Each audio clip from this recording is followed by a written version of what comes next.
Welcome to the Breeder's Brew, dog breeding podcast hosted by me, Isobel, the canine nutrition coach. And me, Sara, the canine family planner. Together, we'll be promoting responsible breeding by unpicking the minefield of breeding myths and methods for owners wishing to expand their whelping wisdom. Welcome back. Hello again. Have you missed us?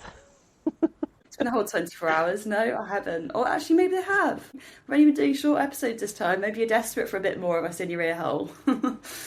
So, day 5. If we're not still intoxicated from the brandy of our Christmas pudding, if we're not in I don't know is it a cheese coma? What do you have? You get meat sweats when you have too much of and I don't know what the cheese thing is. I'm not a cheese fan, but if you're love a good bit of cheese. Can't comment on the meat sweats, but love a bit of cheese. You're being vegetarian, vegan. Vegetarian. Crikey, I need vegetarian. Come on. I was like, no, what is she? Yeah, meat sweats is definitely a thing, but that's only full on meatiness of the meats. So yeah, we're on day 5. What lesson are we going to talk about today? Well, something that I've had time to really reflect on, actually something we discussed relatively recently, it's worth us probably having a discussion about, is boundaries actually, Sara, because especially with this being the festive period for a lot of you, I don't know about everyone else, but I feel like I am being torn in a million different directions of just trying to see everyone, make sure that all my family feel loved and my dogs have the care they need, and it can be really tough to be in enough places at once and sort of fulfill all the duties that I feel need my attention. And I think having clear boundaries, whether that being your personal life, work life, breeding life, dog life, are just so powerful, because I feel like it's a way of, like, I said it to you the other day, I call it the term of protecting my peace, and it's something that I am definitely going to be focusing on in 2026. I want to start protecting my peace more, because I've realised that life will be turbulent, it is chaotic, it can't be predicted, and you will get curveballs and things will go wrong, and the only thing that I have control over is how overstretched I am, how many spoons I have left at the end of the day, how exhausted I am, whether my health conditions are getting better, whether they're getting worse, and whether I'm actually managing my own life in the best way. So boundaries is something that totally comes into that, because that's the only way that I can sort of protect my peace and protect my tomorrow. Boundaries, I just think that's going to be my resolution. I feel that I'm better than most people with boundaries, because I quite happily just say no to stuff. I think sometimes that's some people just struggle not agreeing with a plan that they don't want to agree with, so then they end up getting washed along with it. What's that saying about even dead salmon swim upstream or something, isn't it? I can't remember. There's a even saying, but basically, say that again. Even dead fish go with the flow. Yes, yeah, that's the one. And yeah, I think it's quite easy to become that passenger along in other people's lives. And the same with dog breeding. So yeah, generally I'm quite a good person. If I'm not interested, I'm not going, and I'll just tell you, I won't even pretend that I'm going to go and then let you down last minute, because I think that's out of order. I'm just a person going, that sounds great if you want to do that. That's not for me, so I won't be there. Don't be offended. But still, like, life is busy, and still trying to fit everything in a sensible amount of time is quite difficult. So then boundaries still get crushed. What I've learned, whenever I've felt uncomfortable, I think sometimes I don't even know what it is, but whether it's pressure, whether it's stress, whether it's not enough hours in the day, it's normally because I haven't communicated to somebody what my boundaries are. And then, so I can't blame them because I haven't told them. And if you don't tell people, of course, they're just going to trash over everything. So from a business point of view, I'm quite strict on what my communication channels are. So pretty much I only deal with work inquiries through email or through phone, whether that be calls or texts. And any other channel that comes outside of that, whether it be like WhatsApp, Facebook Messenger, personal Facebook messages, all that kind of stuff, I actively filter everybody through into the same path, which is annoying because while you're doing that takes time. You're taking a step back before you can take 2 steps forwards. But then what you're kind of doing is training them, whoever that person is, you're training them to say, no, that's not appropriate. This is how you contact me. Or I don't like it this way. This is how I do it. And never more does that need to happen when you're breeding dogs and you're busy keeping all your dogs alive, keeping all your puppies healthy and happy, keeping everybody fed, as well as getting yourself dressed and functional in the morning, as well as looking after your kids. And if you've got family, and making sure that that's all done, to have a puppy inquiry just want to trash all over your boundaries, you need to set them. So for me, it's a big lesson in, I try and communicate to anyone, this is how I deal with stuff. This is when you expect a response from me. And anything outside of that, I'm not being rude. It's just that that's not the time that I've allocated for that kind of inquiry. And I think likewise with you, Isobel, even with stud inquiries, that you've been quite specific now. You have like a process, I suppose, of what you put people through. So then you know that hopefully it reduces, the questions and the time that it takes up that you spend with that person, but also that everyone gets a consistent information, I suppose, from you. Yeah, exactly. I think it's, like you said, if I don't have that process and those boundaries in place, I've had it before where people just get my number offline, give us a call, and they could be asking really genuine, really thought-provoking questions and really educated sort of conversation that I want to engage in, but I'd find, like, I could easily find myself chatting dogs hour, 2 hours. Obviously, we chat dogs for a living, like it's what we love. So it snowballed again to the point where if I was getting called on a Sunday evening when actually I needed to be protecting my peace and making sure I was well rested for the week, and instead I'm on the phone for an hour and a half, that phone call has kind of taken me away from a more important part of my life.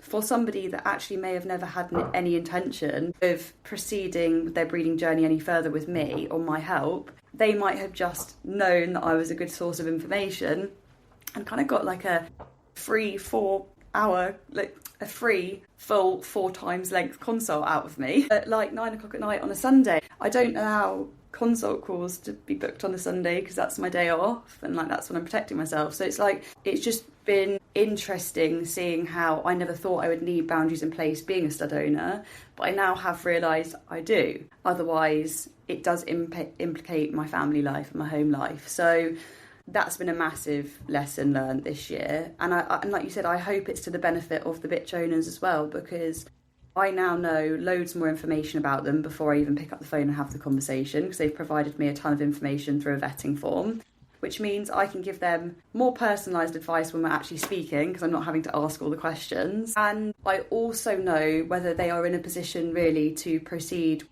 with the breeding journey, and whether or not that I'm the right fit for them and they're a right fit, vice versa. And I can save a lot of conversation and any wasted time for anyone. You know, if they fill in the vetting form, actually they don't really look like they're in the right position to proceed with the breeding journey because of X, Y and Z reasons, or maybe they've not considered how time challenging it's going to be and they work full time, then that's just hugely beneficial that I can just tell them straight away, look, do you know how much time breeding actually needs and requires? And you're not going to be able to do this and enjoy this and keep your girl safe if you work full time.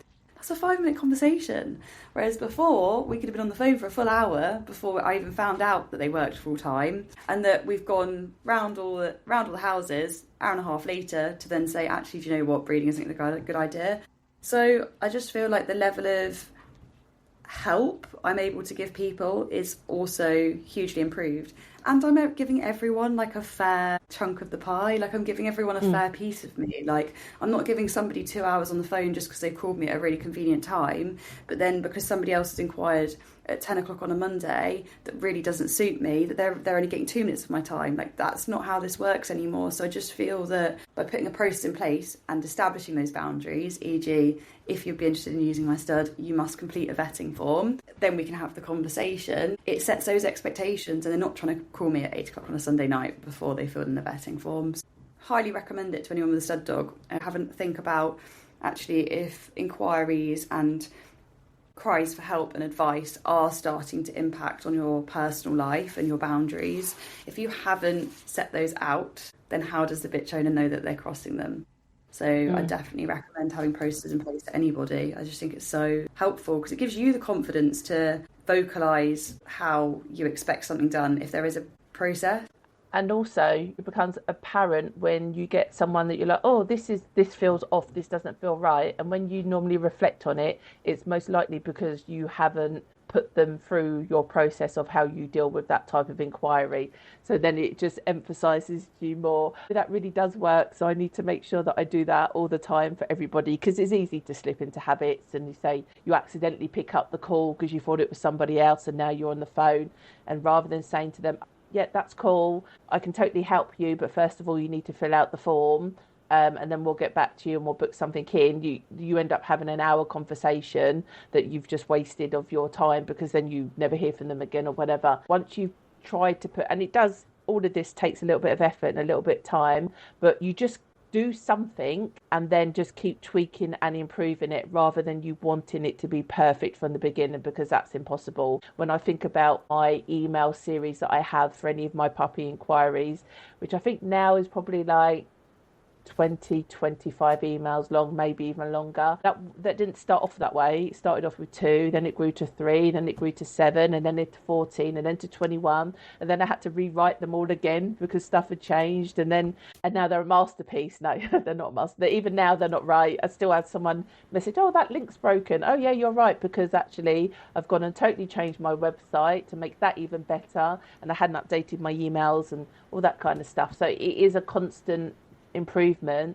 But what it means now is that I have like over 1,000 people on my email list for my bulldogs, and they're not puppying. Well, they're people interested in bulldogs and the breed and puppies, but it's not a vetted wait list in any way, shape or form. But what it means is that I can instantly send an email to 1,000 highly engaged people about something that I'm doing or something that they need to know, and they're going to benefit from it. And of that, there are a percentage that have gone on to fill out my vetting form, that a smaller percentage have passed that, and a smaller percentage of that have left a deposit, and a smaller percentage of that are puppy owners. So it all works because I'm educating them about the breed. But yeah, like no one can just ring me up, as Isobel knows, and go, I want a puppy, how do I get on it? No. Sign up for the email list, because if you get to the end of that, you are the type of person that I want. And if that 80% that fall out of that is fine, you're not for me. That I literally have no problem with it. That's the benefit of having your process, isn't it? That's the benefit literally of your process, like you said. If people don't respect your process, aka your boundaries you are setting out for them, then it shows that they don't respect you or your time. So why would that then be somebody that you want to deal with, have in your world, invest time, effort, care into? It's like, well, no, respect's both ways. And I think that's why I love having a process, is people end up vetting themselves out when they don't then respect the boundaries in the process, which I think is really powerful. Yeah, well, that's what you need to understand. Not everyone is for you. You don't need all the stud inquiries. You don't need all the puppy inquiries. If you're doing the right things to attract them in the first place, you don't need all the people you attract, and then you can, a bit like dating, I suppose.